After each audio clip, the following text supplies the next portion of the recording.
In today's episode, we look at how to manage toxic people and situations through a mindful lens. We also look more deeply at situations that you might not recognize as toxic or harmful to our well-being and what to do when you're exposed to those situations as well. Let's get started.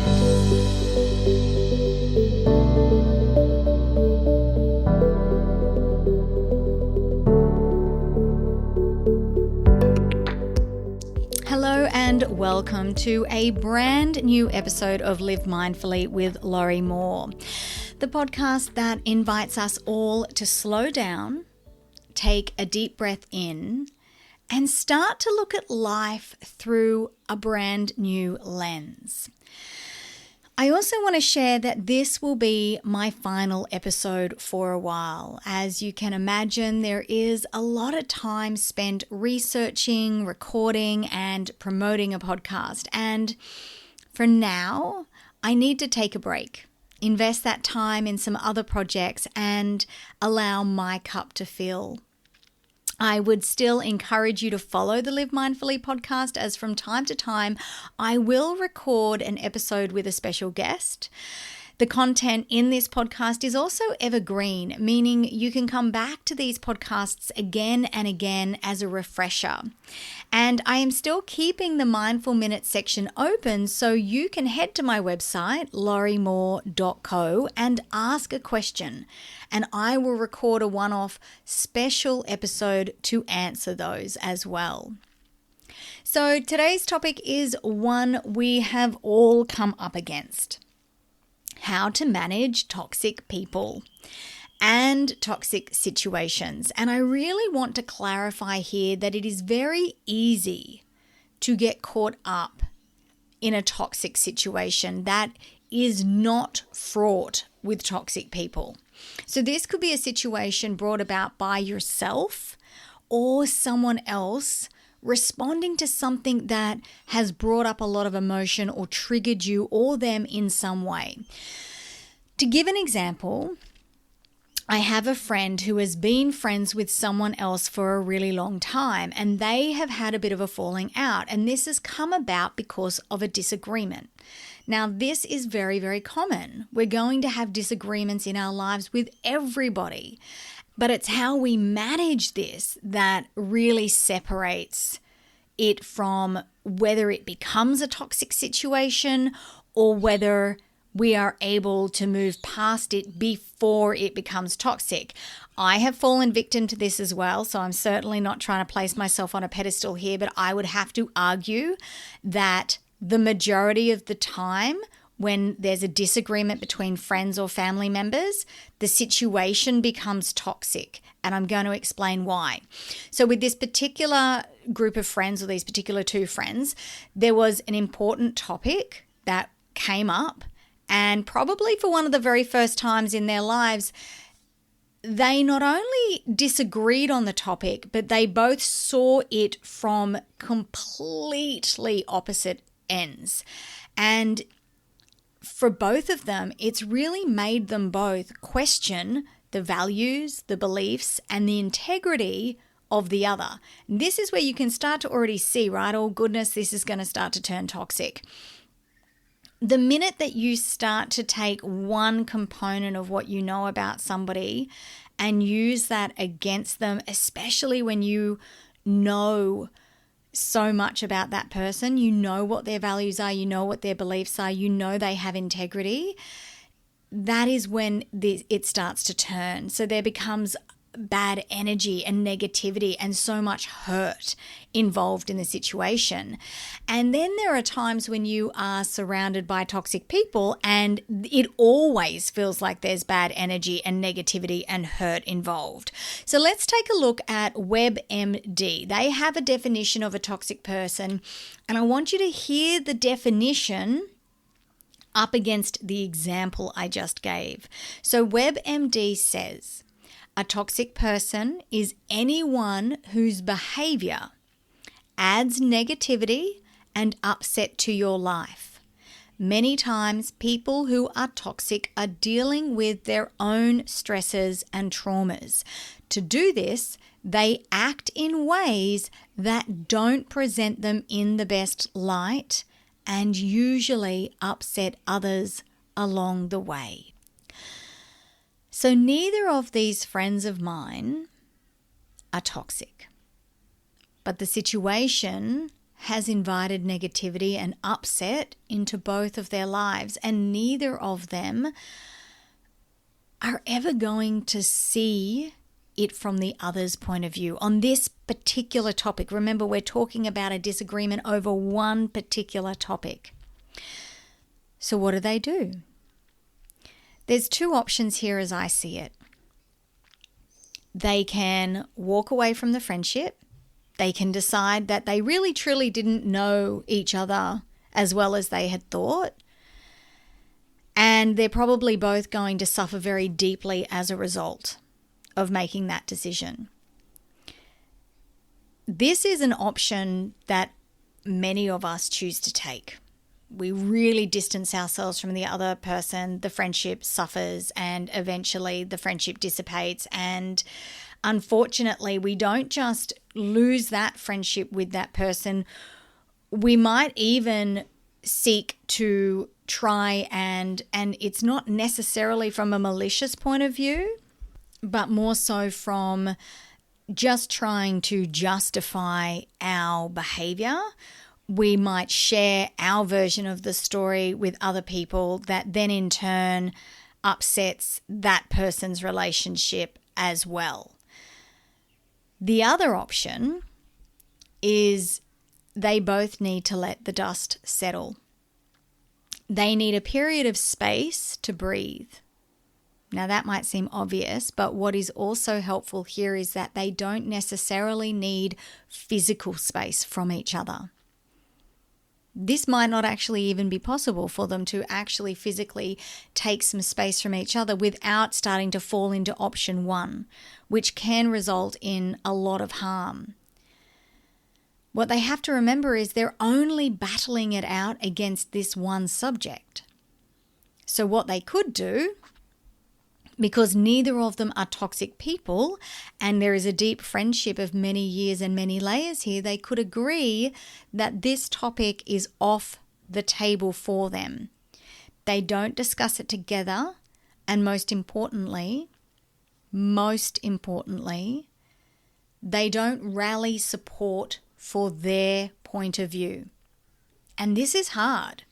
Because in a situation like this, remembering that toxic means adding negativity and upset to our lives, in this situation, the first thing we want to do is rally support from our troops. And when you have a tight friendship where you share friends in a friendship group or you share family members, rallying support to defend your belief or your value is what makes this situation turn sour really quick.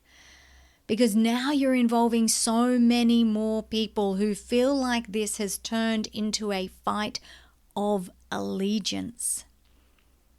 It's no longer about the subject. It's about who is right. And that's what makes this toxic.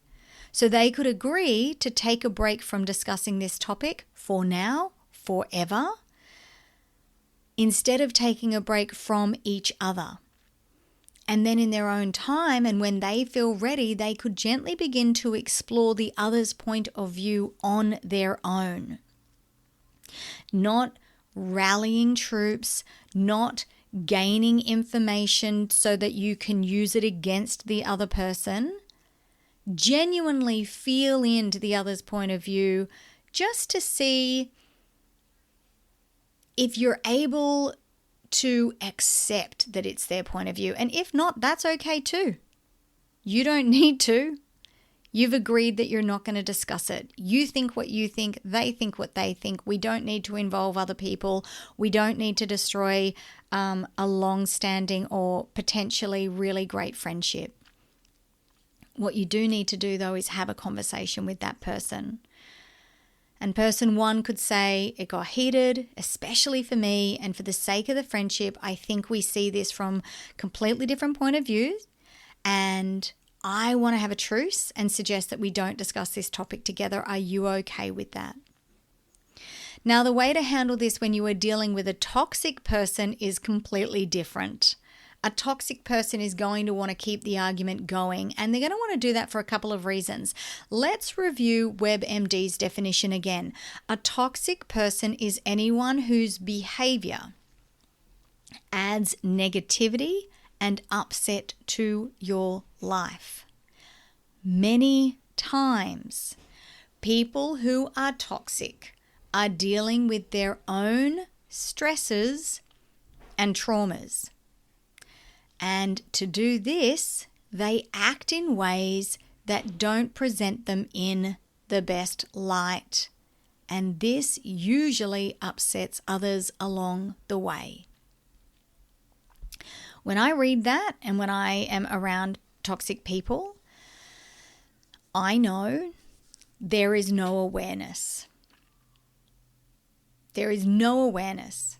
They are operating from this space that lacks their ability to see what they're doing. This toxic person is dealing with their own stresses and traumas, and that's what leads them to act in ways that are hurtful and painful to others.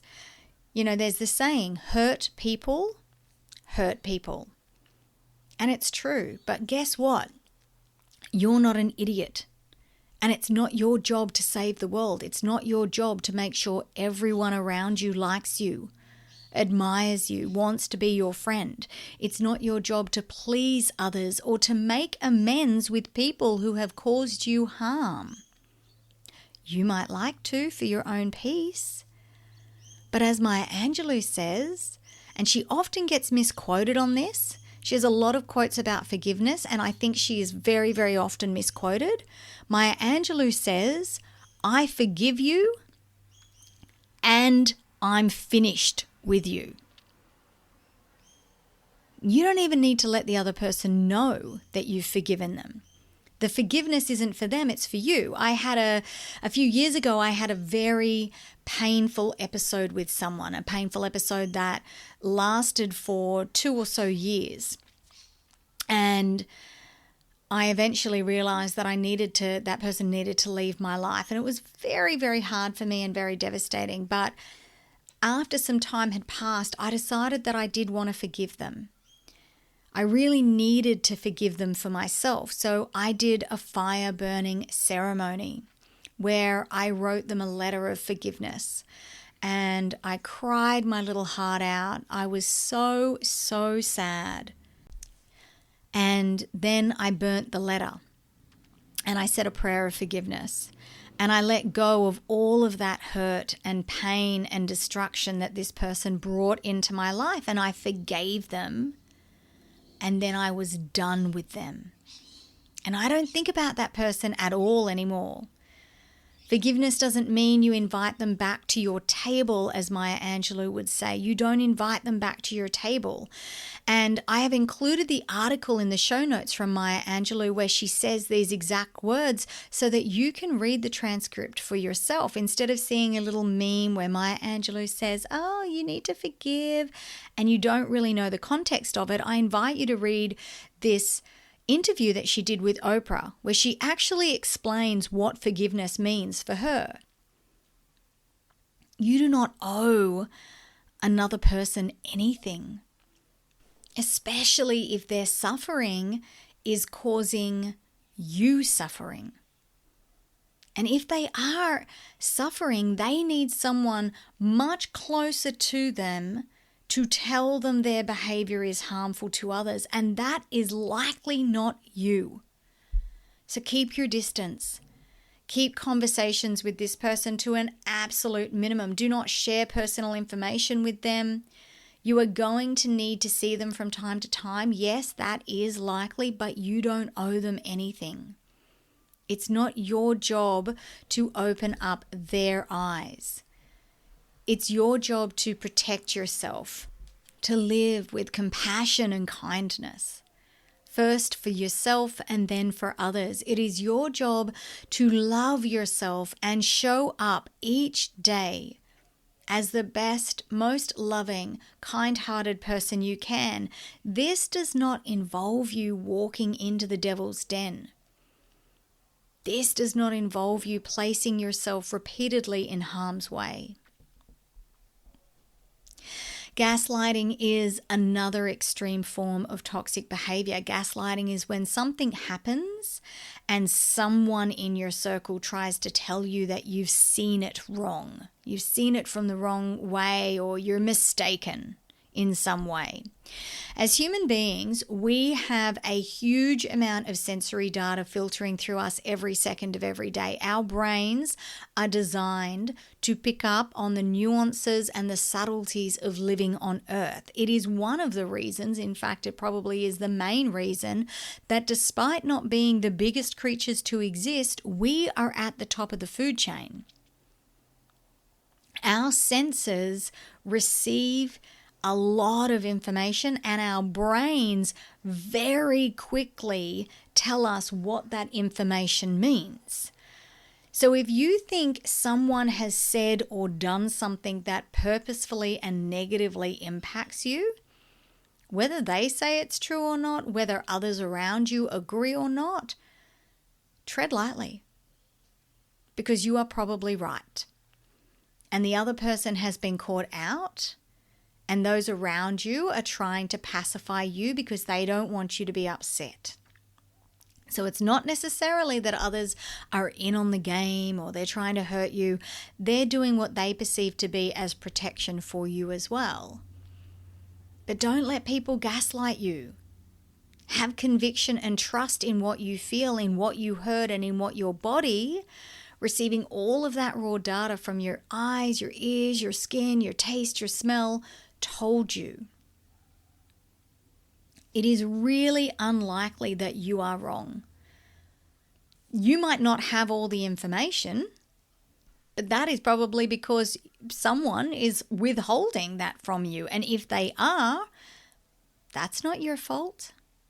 And it does not change the situation necessarily. Compassion and kindness for others, it can only go so far, and it should only go as far as, well, now that's hurting me, so now this is not okay. And the other thing is people who are excessively positive. Usually these people find it hard to feel their true emotions, and they don't want others to either. They don't like those yucky feelings. And so they work really hard to smooth over difficult situations. Usually they might use words like, I know they hurt you, but really isn't it just easier to forgive and be friends with them again than let this eat you up? Everything's going to be fine. Like, don't worry about it. You're really letting this get to you. They usually don't have or create time to process things that happen. Their go-to is that. Immediately something bad happens, their go-to is, it's okay, don't worry, it's going to be fine.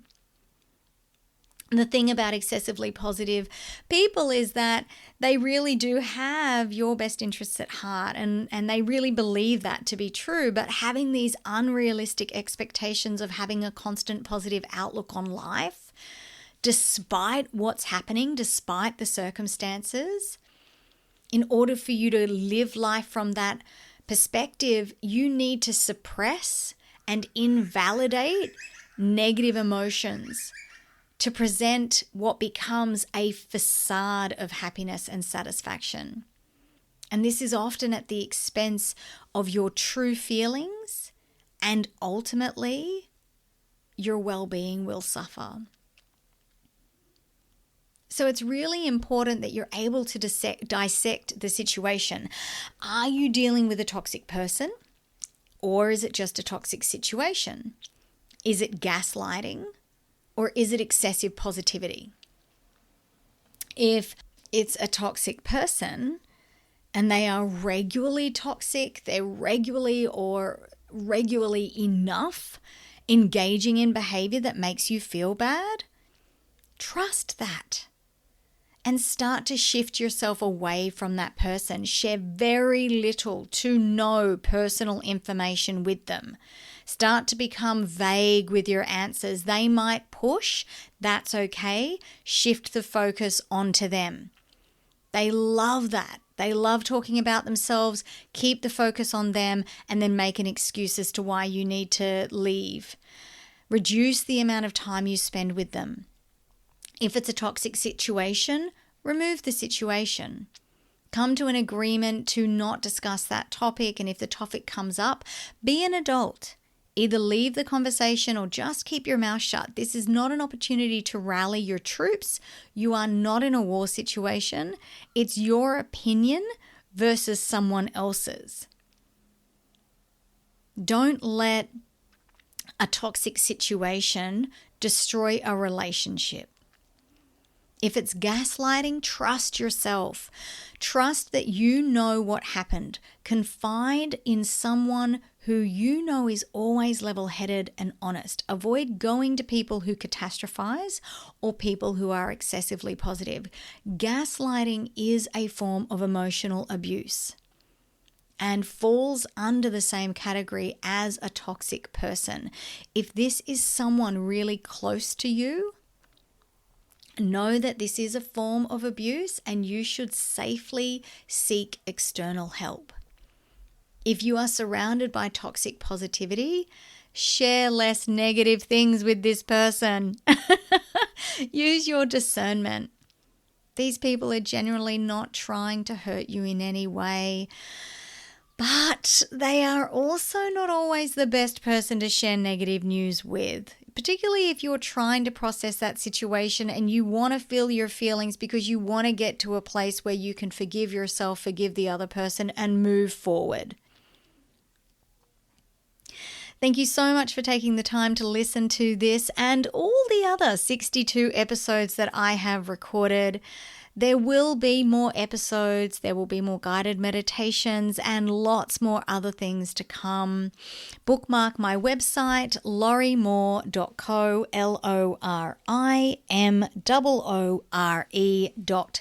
LORIMOORE.co, and head there often for free resources on everything mindful living.